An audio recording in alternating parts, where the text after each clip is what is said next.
জানেন যে শরীফ ওসমান হাদী যে লড়াইয়ে জীবন দিয়েছে, সেই লড়াইয়ের আমরাও একজন সৈনিক। একটি স্বাধীন সার্বভৌম দেশ, যে দেশ চলবে সে দেশের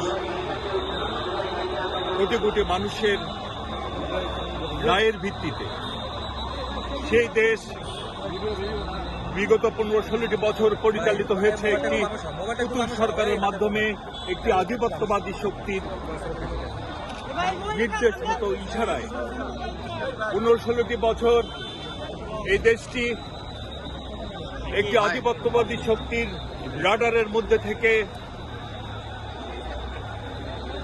পুতুল প্রধানমন্ত্রী শেখ হাসিনা জনগণের বিরুদ্ধে দাঁড়িয়ে দেশ চালিয়েছেন।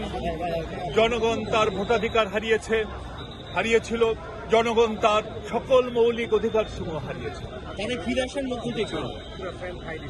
হাদী জীবন দিয়ে সেই লড়াইকে এগিয়ে নিয়ে গেছেন, যে লড়াই এ দেশকে একটি স্বাধীন সার্বভৌমত্বর ঠিকানা দিবে। ভাইয়েরা আমার, বোনেরা আমার, এই লড়াই আমাদের লড়াই। যে দেশ চলবে এদেশের মানুষের সিদ্ধান্ত মোতাবেক,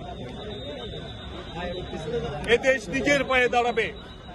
কোনো পরাশক্তি, কোনো অপশক্তি নির্দেশনা মতো এদেশ চলবে না, চলতে পারে না। সেই লড়াইয়ের সৈনিক ছিলেন শহীদ রাষ্ট্রপতি জিয়াউর রহমান। তিনি এদেশকে নিজের পায়ে দাঁড়াতে গিয়ে জীবন দিয়ে গেছেন।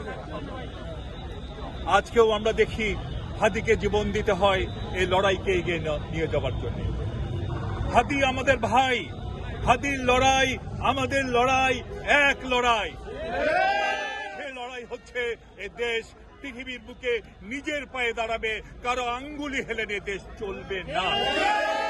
ভাইরা আমার, আজকে যখন আমাদের স্বাধীনতা সার্বভৌমত্বের প্রতীক আমাদের নেতা জননেতা জনাব তারেক রহমান যখন এইখানে এসে বিশ্ববিদ্যালয়ে এসে হাদীর সমাধির পাশে দাঁড়িয়ে যখন পুষ্পস্তবক অর্পণ করছিলেন, তখন মনে হচ্ছিল দুই বীর যেন একজন অপরজনকে শ্রদ্ধা জানাচ্ছে। ভাইয়ের আমার, আবারও বলি, হাদী আমাদের ভাই, হাদীর লড়াই আমাদের লড়াই। এই লড়াইকে আমরা নিয়ে যাব এমন এক ঠিকানায় যেখানে পৃথিবীর অন্য কোনো দেশ বাংলাদেশকে তাদের রাডারে আনার কথা চিন্তা করতে পারবে।